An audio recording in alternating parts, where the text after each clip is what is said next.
الحمدللہ رب العالمین والعاقبۃ للمتقین والصلاۃ والسلام علی رسولہ الکریم اما بعد۔ آگے امام بخاری علیہ الرحمہ نے باب باندھا ہے، باب اذا وقع الذباب فی شراب احدکم فلیغمسہ فإن فی احدی جناحی داء وفی الاخری شفاء۔ باب اس بیان میں ہے کہ جب مکھی پانی یا کھانے میں گر جائے تو اس کو ڈبو دے، کیونکہ اس کے ایک پر میں بیماری ہوتی ہے اور دوسرے میں شفا ہوتی ہے۔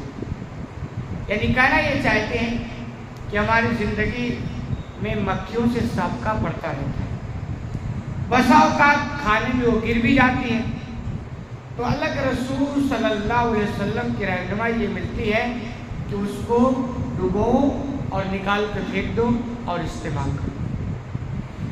یہ باتیں سنیں اور اس پر غور کریں تو اسلام کی صداقت بالکل نظر آتی ہے۔ بھئی اتنی معمولی رہنمائی کسی مذہب میں، اسلام مکمل نظام حیات ہے، ہر فیلڈ میں رہنمائی کرتا ہے۔ اسلام کے علاوہ جتنے مذاہب آپ دیکھیں گے نا، ہر فیلڈ میں وہ رہنمائی نہیں کر سکتے۔ ایسے باتوں میں اگر پوچھیں دوسروں سے کہ بھئی آپ کے مذہب میں بتائیں کیا رہنمائی ملتی ہے، نہیں بتا سکتے۔ اس مذہب کی دلیل ہے کہ یہ سچا مذہب ہے، برحق مذہب ہے جو ایسی رہنمائی کر دیا، کیونکہ بھی ہماری زندگی مکھیوں سے سابقہ پڑے گا ہی، اور اس کے بعد کبھی کھانے پینے میں گر بھی جائے گی، تو یہ بھی مذہب ایسے موقع پر کیا رہنمائی کرتا ہے؟ تو ہمارا مذہب رہنمائی کرتا ہے۔ حدیث نمبر 3320 ابو ہریرہ رضی اللہ عنہ سے روایت ہے، وہ کہتے ہیں قال نبی صلی اللہ علیہ وسلم اذا وقع الذباب في شراب احدکم فلیغمسہ ثم لینزعہ، کہ نبی کریم صلی اللہ علیہ وسلم نے بیان کیا کہ جب تم میں سے کسی کے شراب میں مکھی گر جائے، کھانے پینے کی چیز میں گر جائے، تو کہہ رہے پھر اس کو ڈبو دو اور پھر نکال کر اس کو پھینک دو۔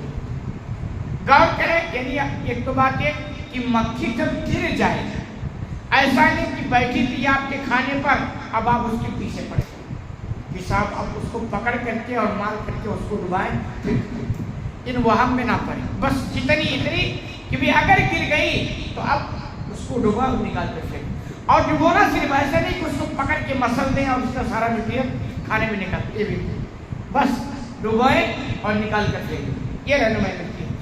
کہنے وجہ فَإِنَّ فِي إِحْدَى جَنَاحَيْهِ داء وَالْأُخْرَى شِفَاء، کیونکہ اس کے دونوں بازوؤں میں سے ایک بازو میں بیماری ہوتی ہے اور دوسری میں شفا ہوتی ہے۔ یہ کون بیان کیا؟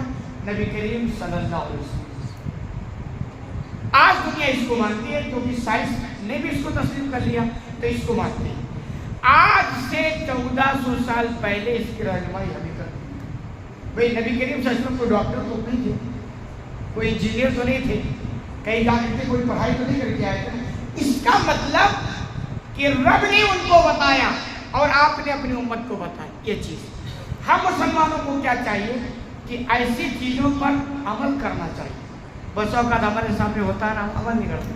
کھانا پھر کئی وجہ ہوتے ہیں، یا تو نخرے ہوتے ہیں، یا تو جانکاری نہیں ہوتی ہے، یا تو ناک کٹنے کا سوال کے لوگ کہیں گے یہ بھی بندہ کنجوس اور مکھی چوس۔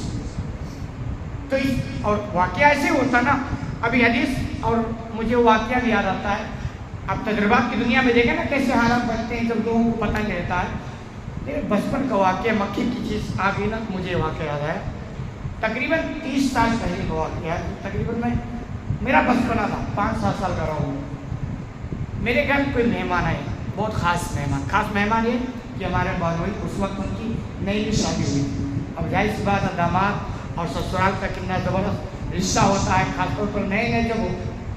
اور ہمارے یہاں تو الحمدللہ ہے بھی، میں بھی جاتا ہوں، سسرال جاتا ہوں تو بہت ہی آؤ بھگت ہوتی ہے، جبکہ پرانا ہو چکا ہوں، لیکن کافی دن کے بعد جاتا ہوں تو آپ کے یہاں نہیں، کیونکہ آپ تو ڈیلی بیگ لے کر کے گھر پہ پہنچ جاتے ہو شام کو، تو ڈیلی مت جائے گا، اگر عزت جاتے۔